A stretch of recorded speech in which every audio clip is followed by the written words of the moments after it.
Buenos días, ¿cómo les va? Eh, Nuevamente juntándonos para una clase de psicobiología experimental. Lo primero que deseo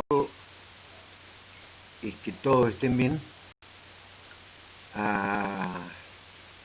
que el tedio que acarrea esta cuarentena no se apodere del espíritu de poder seguir adelante y seguir colaborando para hacer todo lo mejor que podamos. Les voy adelantando estas clases. Mi intención es que las tengan a disposición lo antes posible, de tal manera que las puedan ver una y otra vez y sacarse las dudas. Vamos a comenzar con aprendizaje. Si hay una temática que indica la gran plasticidad del cerebro humano y de muchos mamíferos, incluso de seres invertebrados,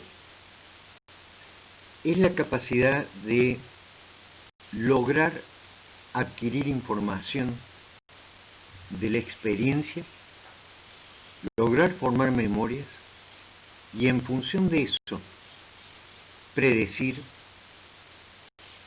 planificar, generar respuestas frente a señales, frente a las consecuencias que las mismas acarrean y cómo se modifican.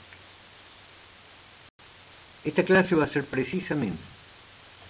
estaba precisamente basada en la modificación del comportamiento, la plasticidad que tiene el comportamiento, obviamente regulada por el sistema nervioso central, en función de circunstancias que afectan al individuo y que le permiten, como habíamos dicho antes, generar o planificar respuestas frente a ciertas situaciones o modificar esas respuestas en función de las consecuencias que las mismas tienen.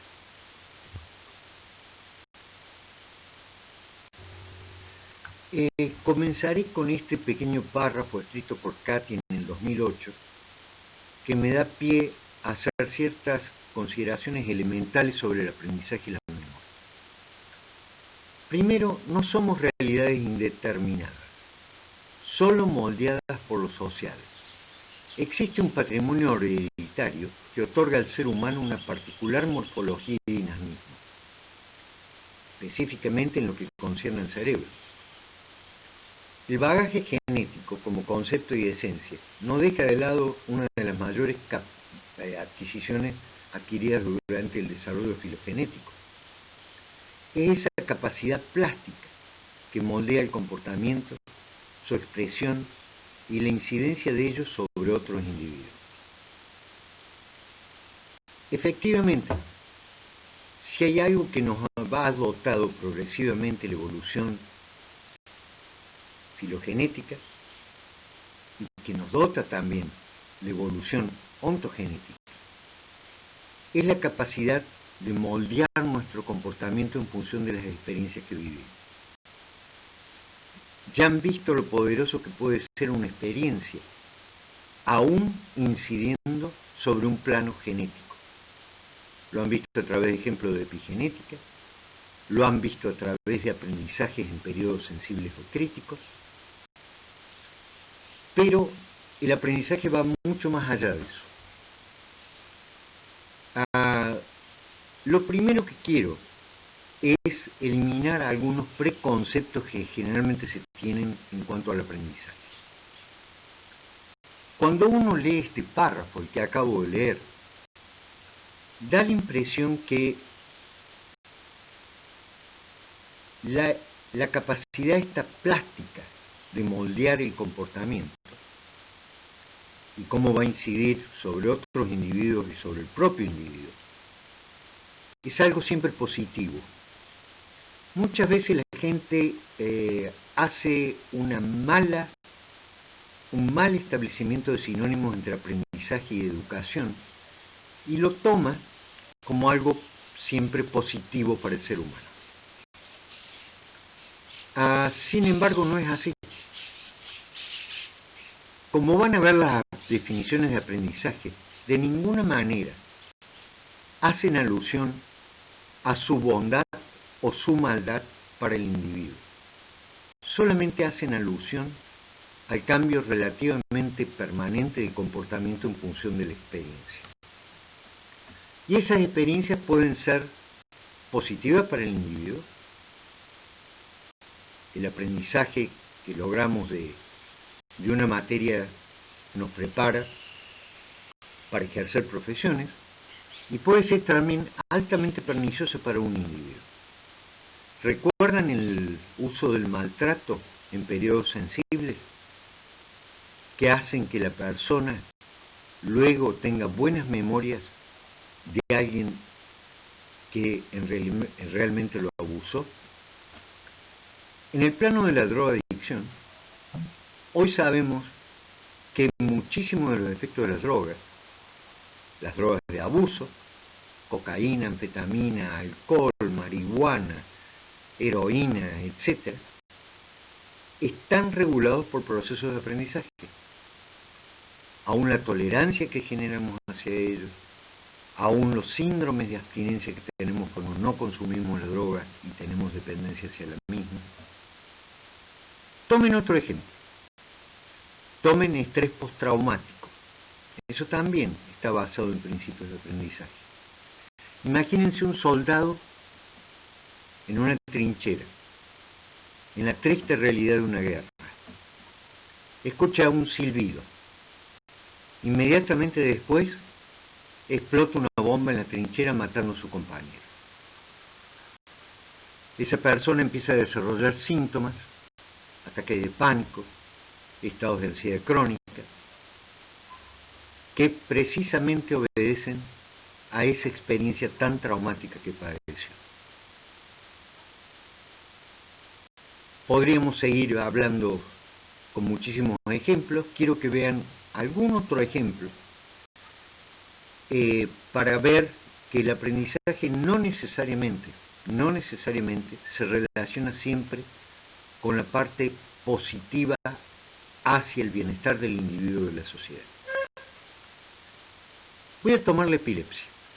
Ya les definí epilepsia, descarga masiva y sincrónica de grupos neuronales que obviamente se van a manifestar en función de convulsiones de tipo clónica, tónica o clónico-tónica. Muchas veces los epilépticos, antes de sufrir estas descargas masivas y sincrónicas, digamos la primera parte del episodio epiléptico, sufren auras. Auras son como percepciones de distintas cosas que de alguna manera anteceden al evento convulsivante. Perdón, como escucharán, pasó una moto. Estoy afuera nuevamente. Les pido mil disculpas. El epiléptico que padece auras puede sentir un olor, una sensación de mareo, una sensación de no saber bien a dónde está, y eso en ciertas ocasiones comienza a generar un aprendizaje a lo que viene después, que generalmente es un episodio de convulsión. En consecuencia, ante el aura, toma ciertas medidas para atenuar esa convulsión. Puede ser una medicamentación, puede ser el hecho de acostarse, puede ser el hecho de avisarle a alguien de que está padeciendo esto, cuando el estado de conciencia no está en un ocaso y se puede realizar.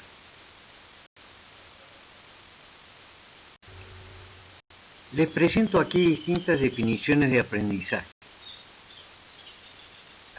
Como van a ver, algunas son muy simples y la última es la que yo considero que reúne todas las condiciones necesarias para definirlo mejor e incluso operacionalizarlo mejor. La primera que ustedes van a ver es muy simple. es un cambio consistente en la conducta que no se debe exclusivamente a la maduración. La verdad que dice muy poco. La segunda, capacidad de cambio del cerebro en respuesta a la experiencia. Posiblemente pertinente, pero no nos da mucha más información que eso. También las leyes estáticas y dinámicas de los reflejos implican un cambio en el cerebro en función de la experiencia que tenemos con ciertos estímulos que se repiten, que son más intensos, que son más frecuentes, etc. La tercera dice, el aprendizaje es un cambio que perdura en relación a los mecanismos de comportamiento, cambio que resulta de la experiencia con eventos ambientales. Tiene una limitación que yo le veo a esta definición, eventos ambientales, o sea, lo que nos rodea. ¿Y qué pasa con eventos interoceptivos, cosas que percibimos en nuestro propio cuerpo? ¿Recuerdan el ejemplo que leí, las auras y las convulsiones? Son dos cosas que se relacionan y son de tipo interoceptivas. Por supuesto que estos autores, a lo mejor en eventos ambientales, han incluido lo exteroceptivo, lo externo al individuo, y lo interoceptivo, pero no lo sabemos bien. La cuarta dice un cambio relativamente permanente en el comportamiento o en la capacidad de comportarse debido a la experiencia. Nuevamente, el común denominador relativamente permanente en el comportamiento, el cambio que se produce, y la relación con la experiencia. Si tomamos en cuenta toda la evolución de las neurociencias, creo que la última definición cubriría mucho mejor nuestras expectativas de comprender, al menos inicialmente, de qué se trata el aprendizaje. Lo primero replica lo anteriormente dicho, un cambio relativamente permanente en el comportamiento, pero después agrega, en los mecanismos que lo regulan debido a la experiencia, y no a procesos tales como la maduración, la fatiga, la adaptación de los receptores, etc. El cambio refleja la capacidad plástica de distintos sistemas funcionales en relación a la generación de nuevas respuestas o modificar respuestas preexistentes frente a la experiencia ambiental y o interoceptiva. Eso toma muchos más elementos. Con esa definición vamos a comenzar la clase.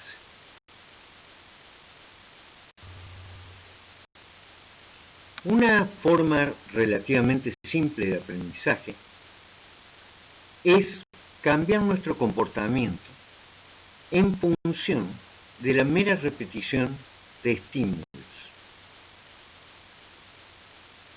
Estos son conocidos como aprendizajes no asociativos. El cambio se produce simplemente frente a la repetición de ciertos estímulos que tienen mayor o menor relevancia para el individuo. Antes de abordar el ejemplo que quiero traer acá, que es bastante interesante, a pesar de ser un trabajo de 1965, déjenme que les cuente algo. Se mudan a un nuevo departamento. ¿De acuerdo? Como muchos chicos viven en departamentos donde hay otros estudiantes. Pongámoslo en términos bien coloquiales, algunos de sus vecinos son muy proclives a las fiestas o a las jodas, dirían los jóvenes. Claro, ustedes quieren dormir. Ustedes han trabajado todo el día, han estudiado todo el día y se van a dormir. Y sus vecinos ponen la música, bailan, se hacen un asado, pegan gritos, etc. Obviamente que su sueño se ve perturbado. Los primeros días son un infierno. Cada vez más responden a esta estimulación externa que les altera su deseo y su posibilidad de dormir y de descansar. Eso va increyendo. es como el primer día, uy, qué molesto. El segundo día, estos realmente no me dejan dormir. El tercer día, ya me tienen harto, voy a llamar al conserje o voy a llamar al dueño del edificio para que haga algo al respecto o a quien les alquile la cosa. Progresivamente se van sensibilizando frente a estos estímulos que los atormentan de alguna manera. Y después, imperceptiblemente, a medida que se repite esto, empiezan a ignorarlo y logran conciliar el sueño. En ese caso, ese decremento progresivo ya está hablando de una habituación frente a los estímulos. Ahora, uno podría preguntarse, claro, al principio se van sensibilizando los receptores auditivos y después se van adaptando los receptores auditivos. O en la segunda fase, la de habituación, simplemente ya la fatiga los vence y simplemente se duermen porque están fatigados. A lo mejor no, a lo mejor su sistema nervioso central al principio está prestando mucha atención, cada vez progresiva atención a estos estímulos que los alteran, y después empieza a filtrar la información de alguna manera para permitir que ocurran otras cosas, en este caso el sueño. Les voy a hacer un acto de magia para explicarles que estos procesos no tienen que ver con la adaptación de los receptores, ni con el hecho de que simplemente la parte muscular o que regula el movimiento esté totalmente adaptada por las circunstancias. Piensen un poco, la mayoría de ustedes deben estar sentados en este momento. Yo les voy a hacer un acto de magia. Concéntrense en la presión que hacen sus muslos sobre el asiento. O sea, sus piernas sobre el asiento. ¿La sienten? Yo la estoy sintiendo en este momento. ¿Por qué no la sentían antes de que yo diera esta directiva? Porque básicamente su sistema nervioso central está filtrando información que es más relevante versus aquella que es más irrelevante. Imagínense si no filtrásemos la información y tuviéramos que estar respondiendo frente a la luz ambiental, a cómo están acomodados los muebles, a un sonido que ocurrió en el departamento de al lado, al paso de un auto, a un compañero de ustedes que pasó a cocinar y ustedes están atendiendo una clase. Imagínense en una situación de un aula. Generalmente el hecho de que alguien esté hablando, que haya un pequeño ruidito o que entre alguien al aula, no perturba la capacidad atencional que ustedes están teniendo hacia la clase, idealmente. Eso implica que su sistema nervioso central está ejerciendo un efecto inhibitorio sobre la atención a estímulos que en ese periodo, en ese contexto, son irrelevantes. En el estudio que les voy a mostrar abajo, perdónenme, antes de mostrárselo, leamos la definición. La experiencia en determinadas situaciones implica la exposición a estímulos repetidos. La exposición puede promover aprendizajes no asociativos. Se conocen con el nombre, como de habituación o sensibilización. La habituación es una reducción progresiva de respuestas frente a un estímulo o una situación. La sensibilización es exactamente lo contrario. Un aumento gradual en la reactividad conductual a medida que el estímulo se repite. Ambos procesos son fundamentales en la organización de la efectividad del comportamiento frente a aquellos estímulos que tienen relevancia o irrelevancia para el organismo o para un grupo de organismos. Muchas veces los procesos se dan juntos. A veces se ve al principio sensibilización hacia el estímulo y después se ve habituación frente al estímulo. Ahora sí pasemos al ejemplo. Están viendo un cuadrito muy simple. Fue realizado realmente estos experimentos simples que reflejan la tempranísima capacidad de adaptarnos a la repetición de estímulos que tienen o no relevancia para un bebé. Como ustedes van a ver, abajo dice trial, quiere decir ensayos, número de veces que se presenta un estímulo. En el eje de las Y dice número de respuestas de succión del bebé. En forma intercalada se le van a presentar durante 5 ensayos simplemente un pequeño tubito que se le pone en la boca, un tubo cilíndrico, ¿de acuerdo? Con una determinada textura. Básicamente, ¿es relevante o no relevante para la respuesta de succión del bebé? Como ustedes se van a fijar, generalmente, dentro de cada uno de los 5 ensayos, el bebé al principio responde con succión, pero después decae la succión hacia ese tubo. Y fíjense que a medida que se van repitiendo los ensayos, fíjense de 40 al 45, ya la respuesta inicial es mínima y la caída es muchísimo más rápida que, por ejemplo, de 10 a 15 minutos, de 10 a 15 ensayos. Ahí están viendo una habituación progresiva. Ahora, si el estímulo fuese más relevante, supongamos un chupete hecho de la misma textura que este tubo, pero con la forma del pezón materno. Fíjense, el que dice arriba, nipple, significa pezón. Fíjense cuál es la tendencia del bebé. Al principio succiona poco y después progresivamente succiona más. Fíjense cómo va aumentando incluso entre ensayos dicha respuesta. Al principio, por ejemplo, tomen al nivel 5, hacía 16 movimientos de succión frente a la introducción de este pezón en su boca. Es un pezón no nutritivo. Cuando ustedes ven el último ensayo, el ensayo 50, ya está haciendo 20 succiones cada vez que se le presenta. Exactamente lo opuesto a lo que ocurría con el cilindro o el tubo.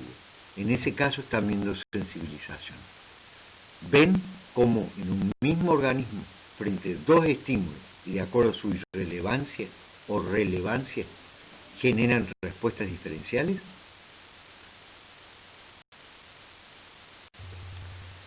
Antes de hacer una definición de otros aprendizajes que ya implican una combinatoria de elementos entre estímulos y respuestas,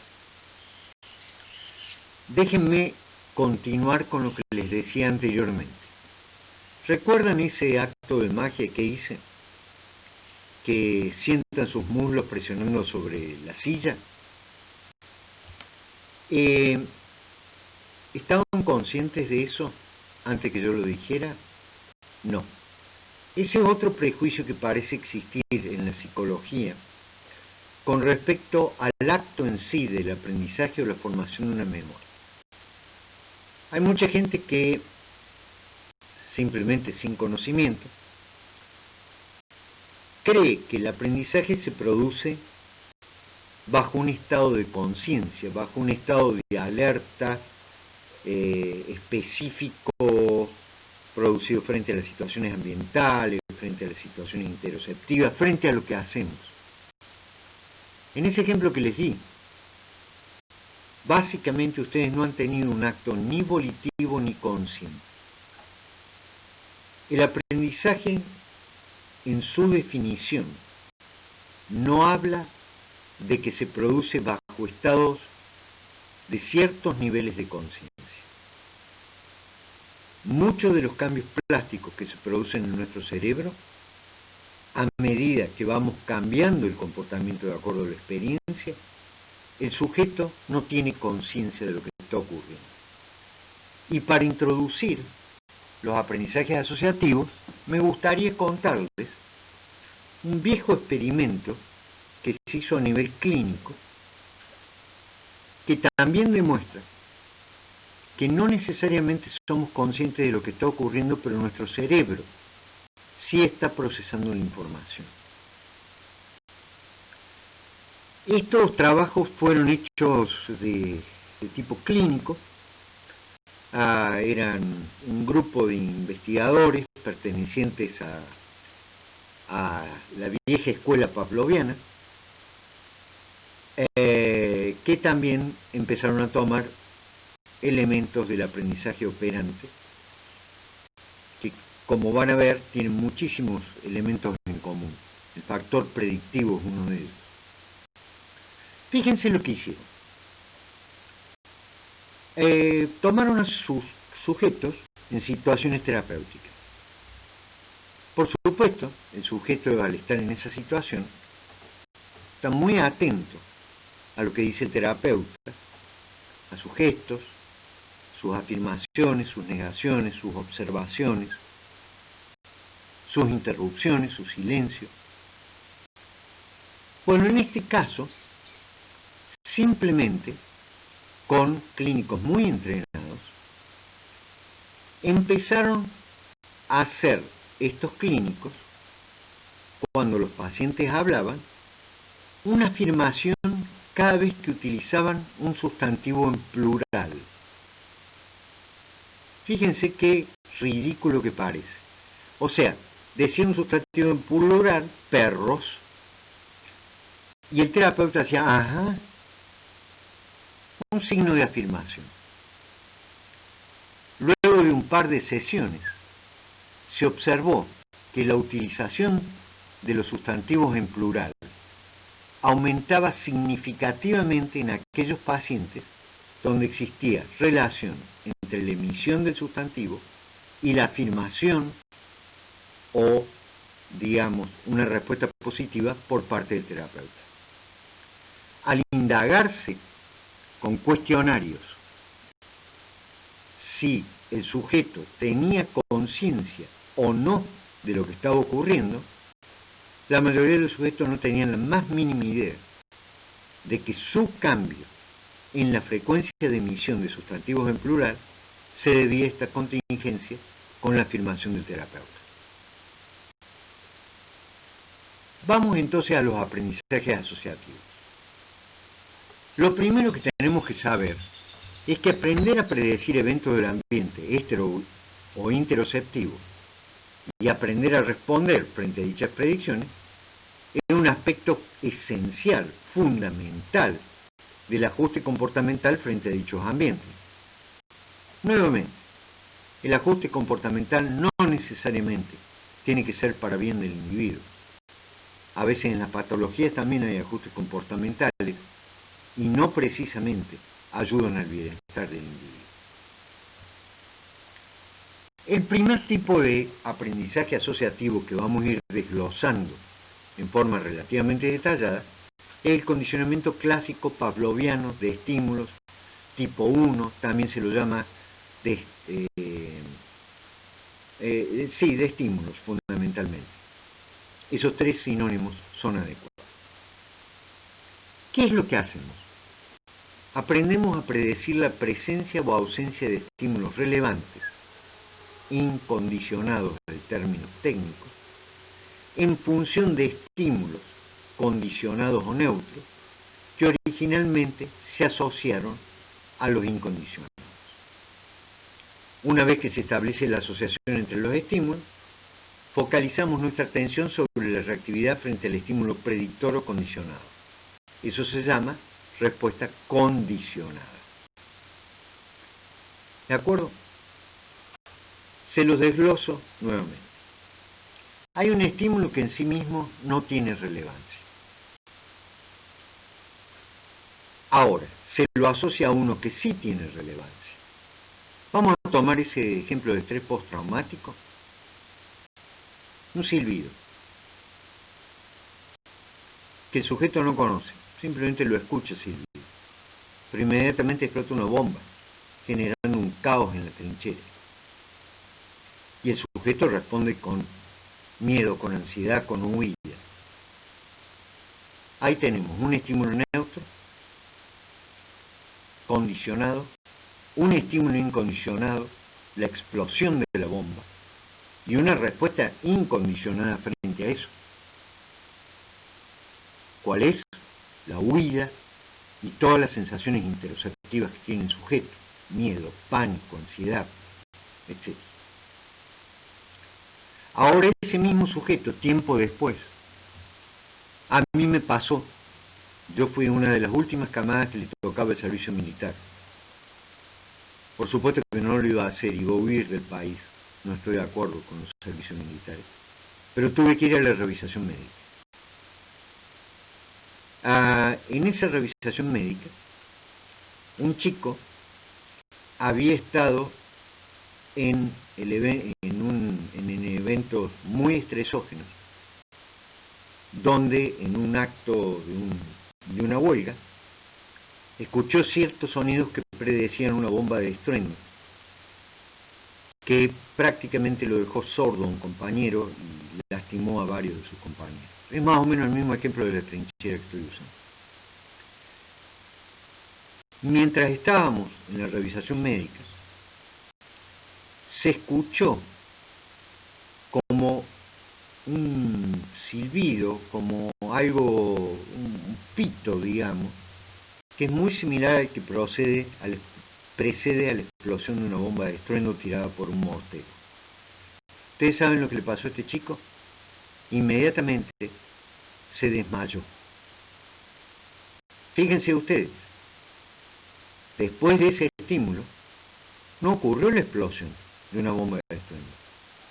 Sin embargo, él hizo una respuesta condicionada frente al estímulo, por la asociación previa que se había producido.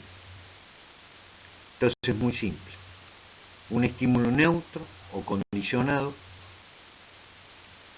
se asocia con un estímulo incondicionado que sí produce una respuesta incondicionada.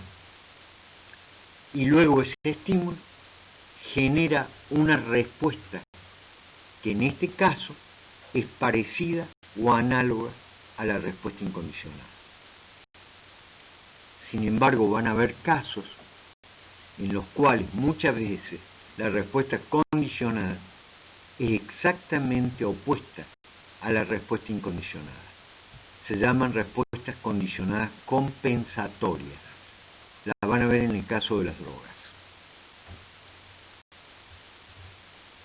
Voy a seguir con este pequeño relato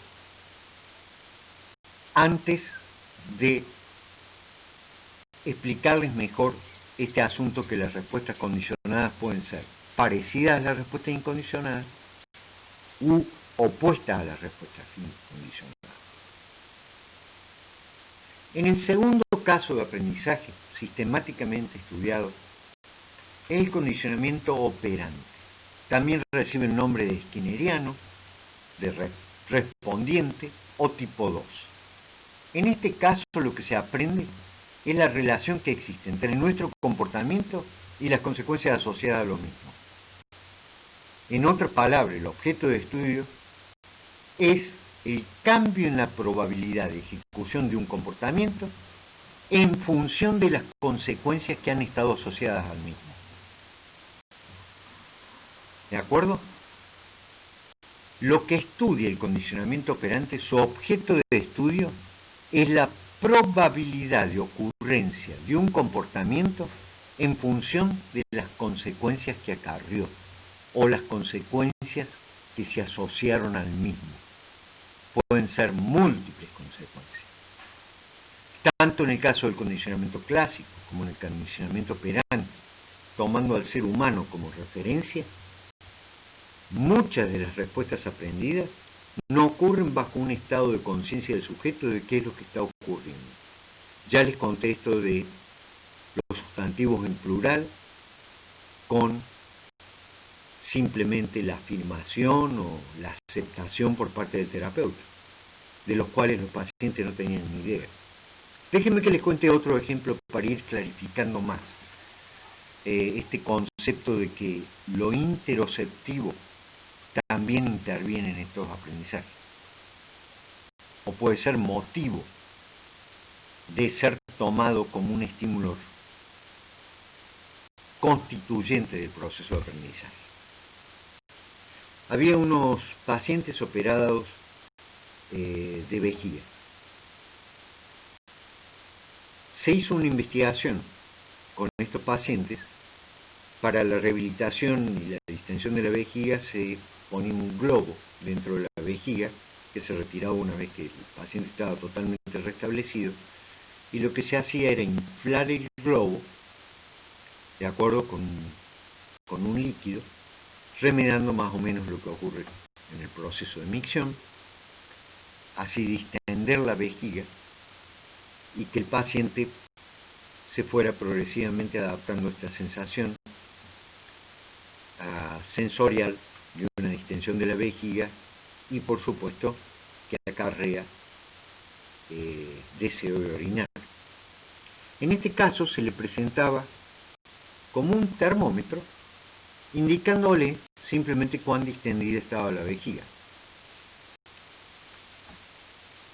Se le presentaba el termómetro que marcaba, supongamos, 100, no era un termómetro, era otro aparato, y cuando marcaba 100, inflaban la vejiga. El paciente sentía deseo de orinar.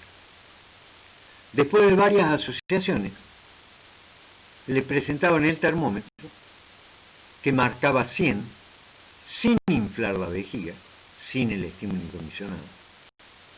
Y la mayoría de los pacientes comunicaban deseo de orinar. Fíjense cómo se puede establecer un aprendizaje en el cual se responde a un estímulo estereoceptivo con una respuesta de tipo condicionada interoceptiva.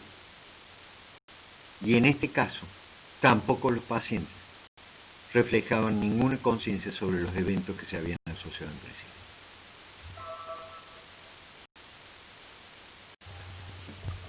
Existe lo he observado continuamente, en la psicología argentina en particular, una especie de rechazo que nunca comprendí bien a qué se debe, más allá de la ignorancia, hacia el estudio de los aprendizajes asociativos.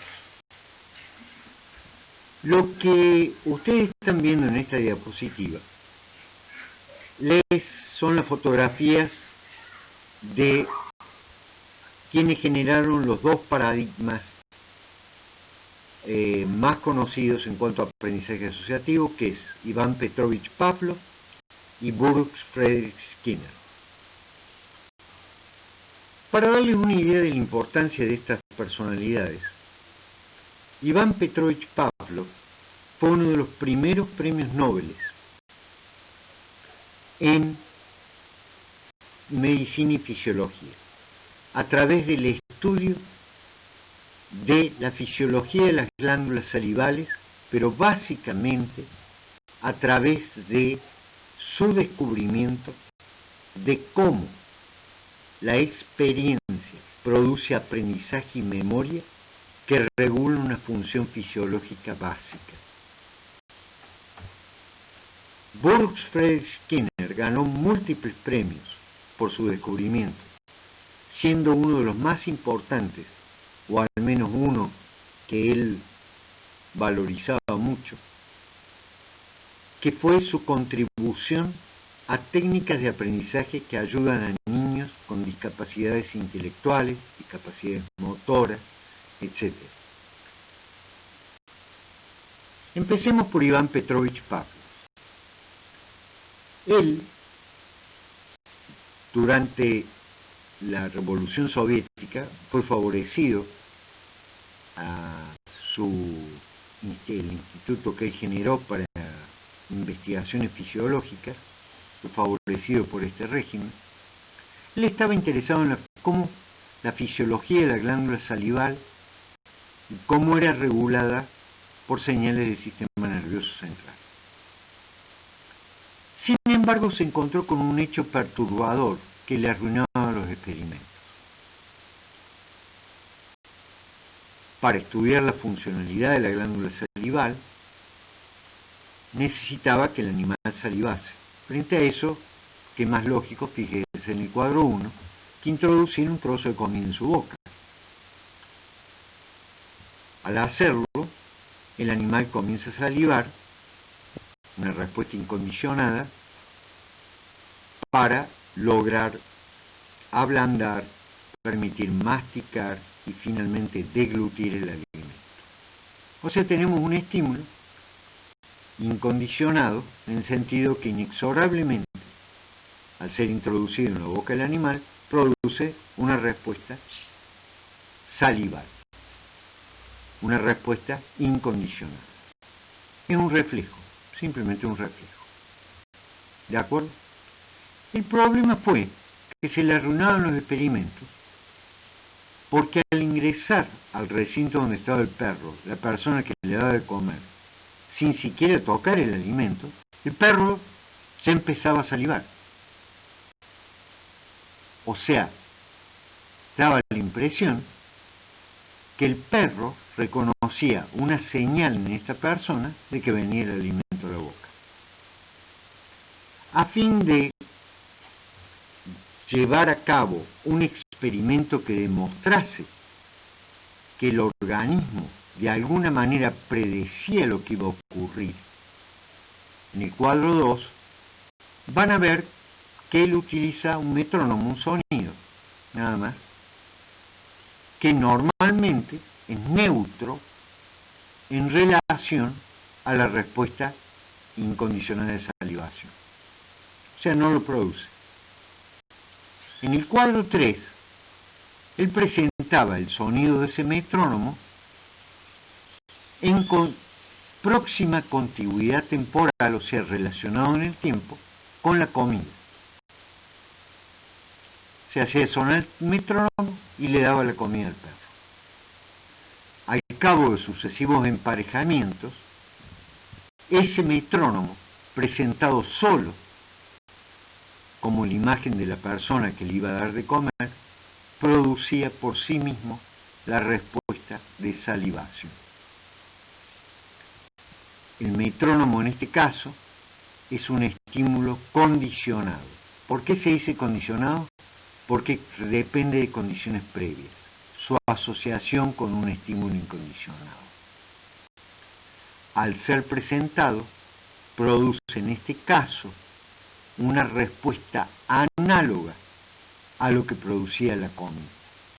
O sea, tenemos la capacidad de reaccionar frente a señales de estímulos relevantes y no meramente con actos reflejos simplemente originados por estos estímulos biológicamente relevantes. Si tuviéramos que solamente contestar con reflejos a los estímulos del ambiente, no tendríamos ninguna predicción de lo que va a ocurrir. Siempre nos valemos de señales para realizar el comportamiento adecuado o a veces patológico frente a la señal, de acuerdo a las asociaciones que esta señal ha tenido con estímulos biológicamente relevantes. Ustedes saben que una discípula de Pavlov fue la que descubrió el mal llamado parto sin dolor. ¿Por qué le digo mal llamado parto sin dolor? En realidad es un entrenamiento que se tendría que llamar parto sin ansiedad, porque la ansiedad agrava el dolor. ¿Cuál es el estímulo incondicionado en el parto? Básicamente las contracciones uterinas.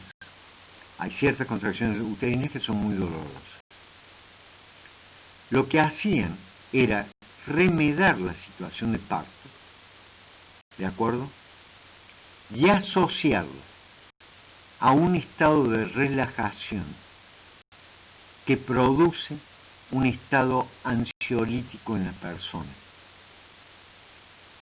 Progresivamente, lo que se hacía era ir asociando esas primeras contracciones que van ocurriendo a esa relajación que se había enseñado. ¿Qué se procura?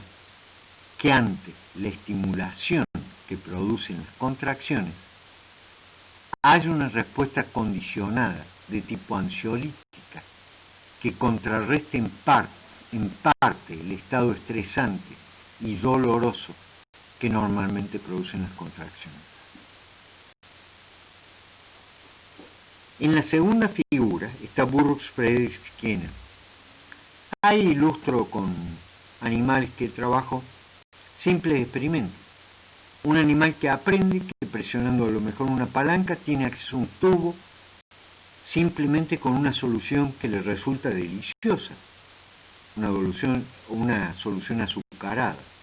En función del aprendizaje de apretar esa palanca o ese dispositivo y tener acceso a ese tubo, va aumentando la frecuencia de justamente apretar esa palanca. En el otro caso tienen una paloma que aprende a discriminar que si presiona sobre ese circulito blanco tan chiquitito y le va a llegar un grano que le va a servir de alimentación porque está hambriada. Ahora piensen en un niño con ciertas discapacidades que intentamos que logre cierta vocalización. Les voy a contar simplemente un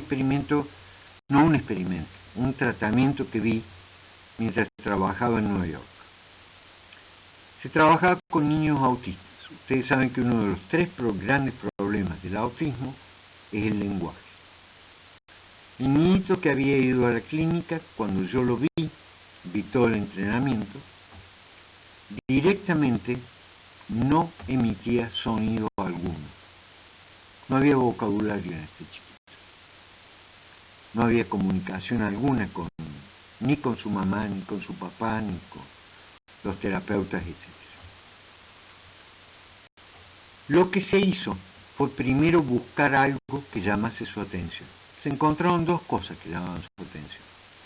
Le gustaba mucho un determinado cereal de esos que se comen en el desayuno, que era dulce, era de chocolate, y también le gustaba mucho manipular un autito rojo. Frente a esos estímulos se notaban expresiones de agrado. La psicoterapeuta encargada de la rehabilitación lingüística de este chico, hasta donde se podía, pacientemente empezó a esperar a que el chico emitiese algún sonido de tipo espontáneo. Obviamente esto ocurría, una especie de gruñidito, una especie de vocal, e inmediatamente le daba o el cereal que le gustaba, o el autito que le gustaba, o la combinatoria de los 2. Sistemáticamente hizo la asociación entre los sonidos que él emitía y estos reforzadores, se llaman técnicamente reforzadores positivos.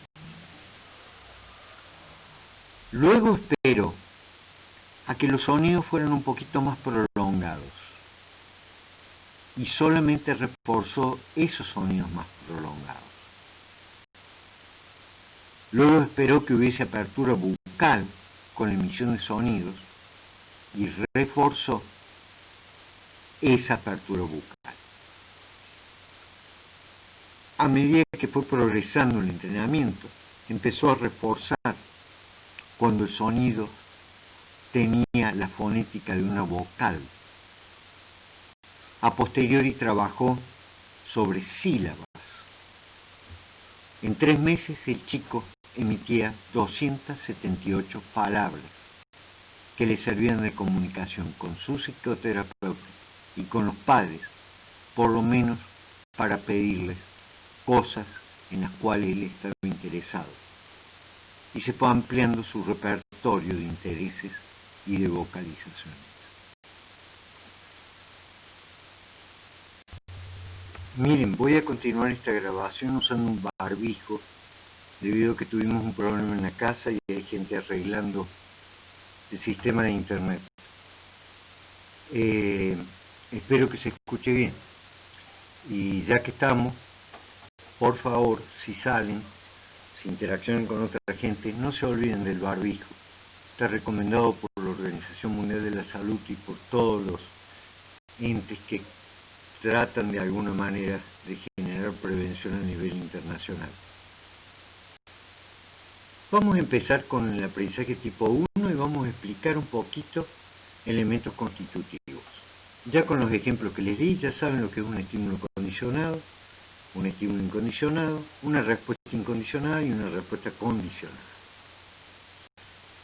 Técnicamente hablando, un estímulo que se asocia a algo relevante y luego por sí mismo termina produciendo una respuesta condicionada, se lo llama excitatorio. Este estímulo que señaliza la ocurrencia del estímulo incondicionado por las asociaciones. En última instancia, lo que estamos viendo es que el estímulo condicionado básicamente se asocia con un estímulo incondicionado. La asociación es generalmente por razones de contiguidad temporal, relaciones temporales. Contingencia es un concepto que vamos a abordar más adelante, que significa a la probabilidad de ocurrencia de esas asociaciones. En última instancia, cuando el estímulo condicionado o neutro se asocia a un estímulo incondicionado y da una respuesta condicionada, se lo llama excitatorio. El verde asociado al rojo que ustedes están viendo. Muy bien. Pero hay muchos estímulos que lo que aprendemos de estas señales es que efectivamente señalizan la no ocurrencia de un estímulo relevante. ¿De acuerdo? Y después les voy a demostrar cómo se demuestra que se aprendió a que ese estímulo no señaliza al estímulo incondicionado o algo relevante para la vida del sujeto.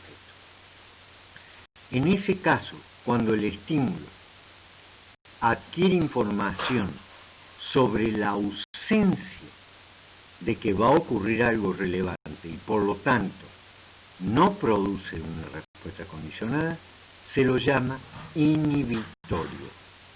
Por eso el menos que ven en el círculo amarillo.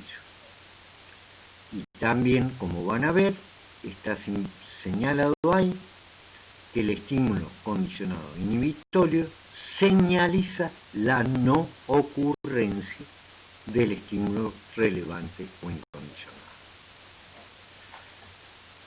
Vamos a ponerlo en una situación más del plano cognitivo, más en el plano social, para que lo entiendan claramente. Tomemos una situación en mi laboratorio. Contrato a una persona que es altamente experta en el procesamiento de datos estadísticos y le digo que por favor trabaje auxiliándola y enseñándole a una becaria que ha realizado un experimento y tiene que procesar los datos. ¿De acuerdo? O sea que cada vez que esta persona viene al laboratorio, va, se sienta con la becaria, se ponen a procesar los datos, la becaria se pone contenta por los datos que ha encontrado, interacciona con esta persona que le va dando estrategias de cómo procesar la información, etcétera, va aprendiendo de eso. Pero al mismo tiempo, contrata a otra persona que no se encarga de enseñarle a la becaria sobre probabilidad, sobre estadística, sobre programas, etc. Sino que simplemente cuando viene al laboratorio se dedica a las reparaciones técnicas de los equipos, de las computadoras y de los demás equipos que tenemos. Esta persona jamás va a interaccionar con la becaria en cuanto al procesamiento de datos. Obviamente no tiene conocimiento al respecto, aunque es un gran técnico para reparar aparatos. Bueno, en determinado momento entra el señor que sí le enseña a la becaria y yo veo que la becaria inmediatamente se apresta a aprender la computadora, a buscar los datos que quiere procesar. Ya hay una expectativa frente a la mera presencia de la persona que siempre estuvo asociado al hecho de enseñar. ¿De acuerdo? Cuando entra la otra persona, la que se encarga de la reparación de los equipos, la becaria no prepara su computadora, ni prepara sus datos, ni nada por el estilo. A lo mejor no haya aprendido nada sobre esta persona, o a lo mejor ha aprendido que esta persona, cada vez que está en el instituto, señaliza que no se van a poder procesar los datos.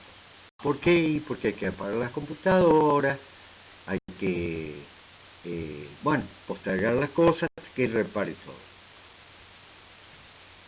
En ese caso, esta persona que reparaba todo es un estímulo condicionado inhibitorio. Lo que señaliza es que no va a ocurrir el procesamiento de los datos. En el otro caso, la persona que sí enseñaba, su presencia genera una expectativa, es aprendizaje de expectativa. Y por lo tanto ocurre la respuesta condicionada, que es ante su mera presencia en el laboratorio, sin siquiera dirigirse a ella ya empieza a preparar todo. Frente al otro, que señaliza de que no se van a procesar los datos, sino que se van a reparar los equipos, no prepara absolutamente nada. Pero esto ocurre dentro de un laboratorio, o sea, dentro de un contexto. ¿Qué quiere decir contexto? Complejos de estímulos que rodean a la situación de aprendizaje. Está presente tanto durante la presentación del estímulo condicionado como la presentación del estímulo incondicionado. Saquemos ahora a estas personas fuera del contexto de un laboratorio. La becaria los conoce a los dos, en distintas funciones, pero fuera del contexto del laboratorio, los ve, son dos personas agradables que normalmente se han conducido muy correctamente con ella, independientemente de las funciones que hagan, y posiblemente lo vea al excitatorio y al inhibitorio y frente a los dos tenga interacción social. ¿De acuerdo? Le cambiamos el contexto. ¿Qué quiere decir eso? Los estímulos que rodean tanto a los aprendizajes excitatorios como a los aprendizajes inhibitorios también proveen señales acerca de la relación entre los estímulos y la ocurrencia o no de algo relevante. ¿Me han comprendido? Espero que sí. En la clase de métodos y técnicas ya le había mostrado distintas formas que se puede relacionar temporalmente un estímulo condicionado, excitatorio le vamos a decir en este caso, porque te dice algo relevante, con efectivamente ese evento relevante, el estímulo incondicionado. Ahora les voy a recordar esto, pero usando algún otro tipo de ejemplo. Digamos, lo que vamos a ver es una respuesta condicionada de tipo motora, locomotora. Le damos al animal un gusto específico, condicionado, que de por sí no altera la actividad motora del animal posterior después de consumir. Es un estímulo neutro. Pero en el primer caso, inmediatamente después de consumir, de sentirle el gusto a ese estímulo, le inyectamos una droga que produce hiperlocomoción, un estado de impulsividad. ¿De acuerdo? Supongamos que sea una dosis relativamente elevada de cocaína. Generalmente la cocaína tiene aparejado, aparte de cierta sensación de bienestar, de plenitud, de impulsividad, que se yo, tiene aparejado efectos de hiperactivación. Muy bien, después de estos emparejamientos, fíjense, el estímulo condicionado es la solución, y poco tiempo después de consumirla, le inyectamos la cocaína de una manera que haga un efecto rápido a nivel cerebral. Y el animal se pone, la respuesta incondicionada se pone hiperactivo. En un determinado momento, después de varias asociaciones, simplemente le damos a consumir ese gusto, ese estímulo condicionado, y vemos que el animal se pone hiperexcitable, con gran nivel de locomoción, gran nivel de impulsividad. Sin embargo, esta vez no le inyectamos la cocaína. Lo que están viendo es una respuesta condicionada frente a la asociación del estímulo condicionado excitatorio con el estímulo incondicionado cocaína. Otra forma de asociar es que mientras está bajo el estado de la cocaína, está tomando el gusto. Esto es simultáneo. Claro, coinciden en el tiempo el estímulo condicionado y el estímulo incondicionado.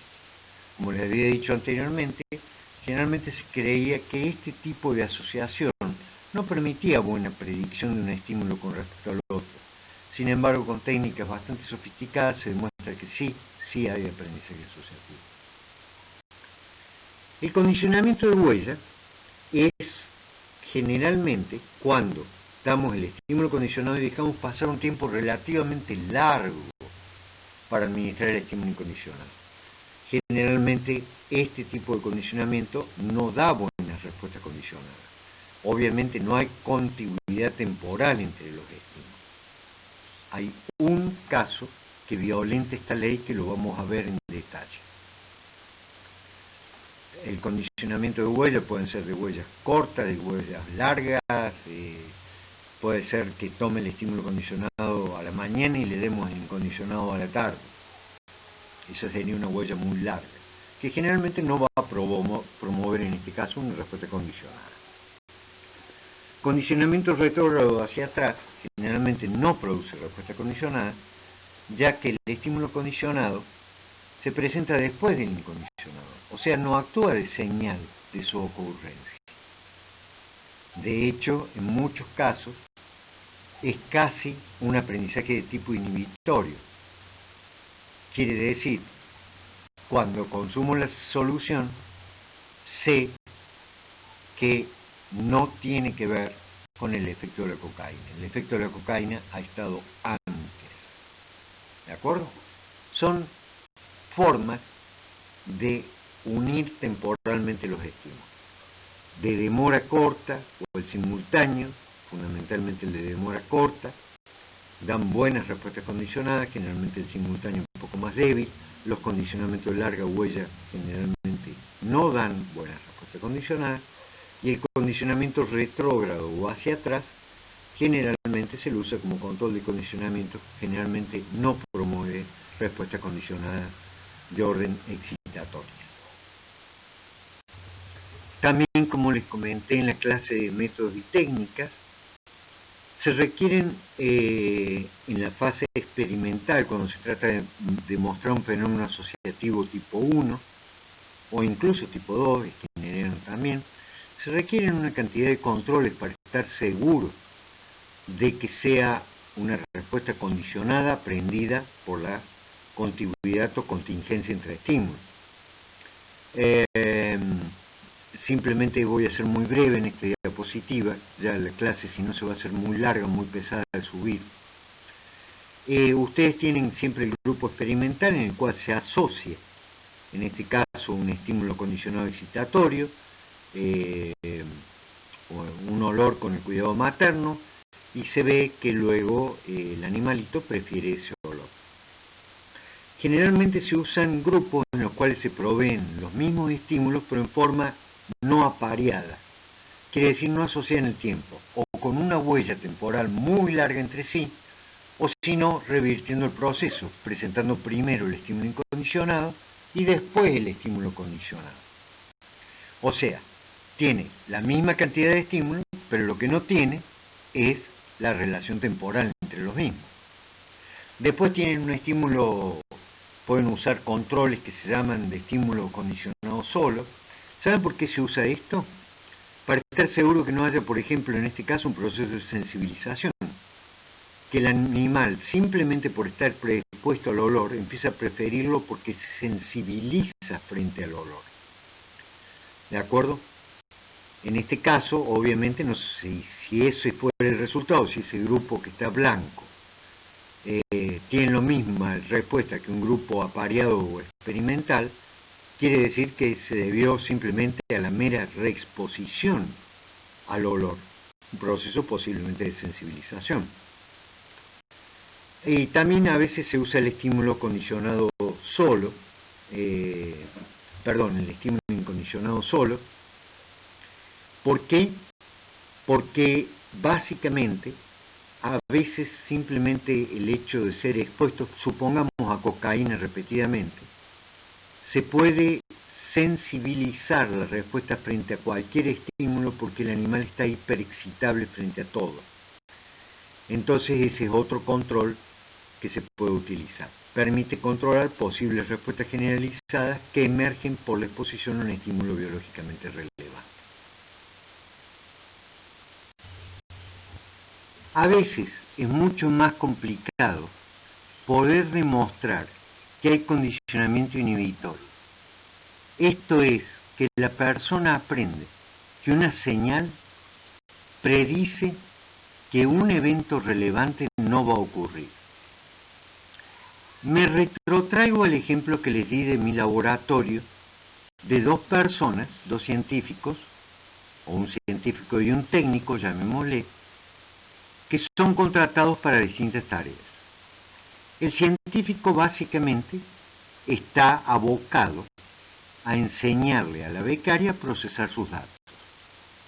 Y veo que a medida que transcurren experiencias entre él y ella, cada vez que él entra, ella se prepara justamente para procesar los datos, saca sus apuntes, prende su computadora, se pone contenta, le gusta procesar los datos con él. Y la otra persona, el técnico, básicamente nunca tiene nada que ver con el hecho de procesar los datos. Básicamente cuando él entra, se apagan las computadoras para que le haga las reparaciones necesarias. ¿Por qué no responde al técnico este? ¿Simplemente no aprendió nada? ¿O aprendió a que justamente su presencia predice que no va a ocurrir procesamiento de los datos? ¿Cómo lo demuestro? ¿Cómo estoy seguro que es una u otra posibilidad? Hay una técnica que se llama sumación. Es muy simple. De nuevo, el técnico lo vamos a llamar estímulo condicionado inhibitorio, no relacionado con el procesamiento de los datos. El científico, excitatorio, sí relacionado con el procesamiento de los datos. Cuando entra solamente el científico, el excitatorio, veo que la becaria ya entra en expectativa y se prepara a procesar los datos. Y veo que cuando entra el técnico, ella no hace nada. Muy bien, un buen día los hago entrar a los dos juntos.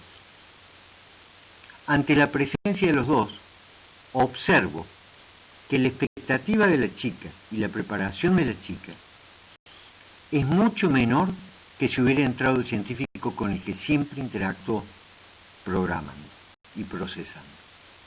¿Qué quiere decir? Que la presencia de la otra persona que justamente señalizaba la no ocurrencia de eso, está inhibiendo el carácter excitatorio del científico. Por eso se llama sumación. Como ven en la primera fase, un estímulo condicionado excitatorio se asocia al estímulo incondicionado y un estímulo inhibitorio se asocia justamente con la ausencia del estímulo incondicionado. En la segunda fase, si presentamos el estímulo condicionado excitatorio solo, la respuesta condicionada es muy grande.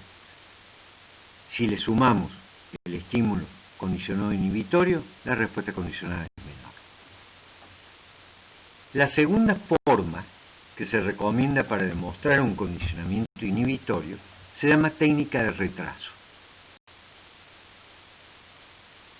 Digamos que el laboratorio tiene mucha plata. Entonces me doy el lujo de hacer lo que había hecho antes, contratar a un técnico para que repare y un científico para que entrene. ¿De acuerdo? Bueno, muy bien. En un momento me quedo sin plata y al técnico, que normalmente reparaba las computadoras, le pido que, como sabe bastante estadística, le entrene a otra becaria. Veo que la expectativa de esa otra becaria, cada vez que él entra, a pesar de que ha empezado a procesar los resultados, es mucho menor que la expectativa que genera en la primer becaria la presencia de la persona que siempre estuvo relacionado con el procesamiento de los datos. O sea, en la primer becaria que estoy mencionando, que antes tuvo al técnico que reparaba las computadoras y después ese mismo técnico empezó a prepararla a ella para procesar los datos, su respuesta condicionada es menor al principio que la que genera la chica que interactúa con el que siempre procesó los datos. Por lo tanto, en la primera fase, lo que tenemos es un estímulo condicionado inhibitorio, el técnico repara las computadoras, y en la segunda fase lo tratamos de convertir en excitatorio. La respuesta condicionada frente a él va a ser menor que frente a un sujeto que desde un comienzo fue un estímulo relevante para el procesamiento de los datos. ¿De acuerdo? Eso se llama técnica de retraso. Finalmente, antes de terminar esta clase, quería hablarles de un fenómeno que se denomina inhibición latente, para que también tengan la idea de que no todos los estímulos, neutros o condicionados, producen fácilmente aprendizaje al asociarse con un estímulo incondicionado. En este caso, básicamente de lo que se trata es que la familiarización con un estímulo neutro, condicionado, sea un estímulo que biológicamente no tiene mucha relevancia, después inhibe el posterior condicionamiento hacia dicho estímulo. El fenómeno se llama inhibición latente o también se lo conoce como preexposición al estímulo condicionado. Es una forma también que tiene el sistema nervioso de procesar la relevancia o irrelevancia de los estímulos que van a actuar como señales. En este caso, siguiendo con los ejemplos del laboratorio, simplemente consideren un técnico que me visita prácticamente todos los días, charla un ratito, pasea por el laboratorio, toma un café con nosotros. El técnico también tiene interacción con los becarios sociales en otros ámbitos del instituto, en los seminarios, pero digamos, no predice la ocurrencia de ningún evento relevante, como por ejemplo, como estábamos diciendo, ayudarla a procesar los datos de una becaria, ni predice tampoco la no ocurrencia de un estímulo irrelevante, o sea que no es un estímulo condicionado inhibitorio. Es simplemente un estímulo que se vuelve familiar por las repetidas exposiciones a él sin estar asociado absolutamente a nada. Ni algo que tiende a provocar algo relevante, ni algo que tiende a inhibir algo relevante. Bueno, este señor, este técnico, después de estar varios días, varios meses visitando nuestro laboratorio, le pido que por favor, como tiene mucha experiencia en programación estadística, le enseñe a una becaria. Y noto que esa asociación que se establece ahora produce muy poca expectativa en la becaria cada vez que entra el técnico este. Claro, antes lo ha conocido, se ha familiarizado con él en situaciones de irrelevancia. No predice ni ocurrencia ni ausencia de un determinado fenómeno relevante. Simplemente es un estímulo familiar. Entonces, inhibe el condicionamiento posterior. Acá tienen descrito el fenómeno con una definición de Domjan realmente simple, la dejo para que la lean ustedes. Este fenómeno de que no todos los estímulos se condicionan de la misma manera, lo vamos a seguir viendo en otras clases. Hay limitantes en la capacidad asociativa de ciertos estímulos y otros estímulos. Hay muchísimas limitaciones, también hay muchísimas posibilidades de que ocurra. La ausencia de capacidad de aprendizaje inhibitorias, la ausencia de inhibición latente, básicamente lo que refleja es también una ausencia de la capacidad del sistema nervioso central de filtrar información.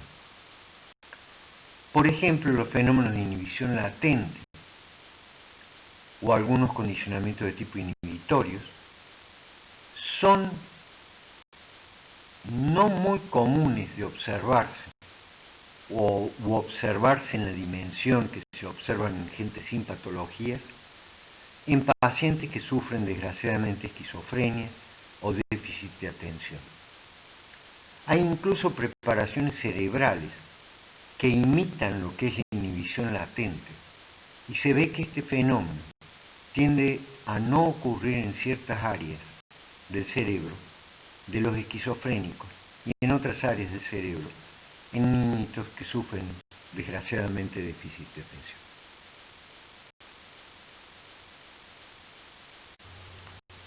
Esta primera parte de la clase sobre principios básicos del aprendizaje asociativo y no asociativo va a terminar ahora. Esto que están viendo es la bibliografía obligatoria. Como en todos los casos, esta presentación o PowerPoint es obligatoria y en negritas tienen señalados los capítulos de los libros que le van a permitir entender mejor todos los conceptos aquí abordados. Las que no están en negritas no corresponden todavía a esta temática, sino que son las bases neurales del aprendizaje y la memoria. Como las van a ver después, simplemente se las puse aquí por si desean ir adelantando, también les puede clarificar conceptos. Pero son básicamente los capítulos de negrita y esta clase la que deben estudiar para aprendizaje básico. La clase la voy a seguir en una segunda parte, no la quise extender más, porque sé que cuesta este tipo de lenguaje, cuesta este tipo de forma de pensar en la plasticidad a través de experiencias que modifican el comportamiento, que modifican las expectativas, que modifican ideas, que modifican incluso principios, que pueden ser utilizados incluso para generar patologías. Así que damos por terminado la primera parte.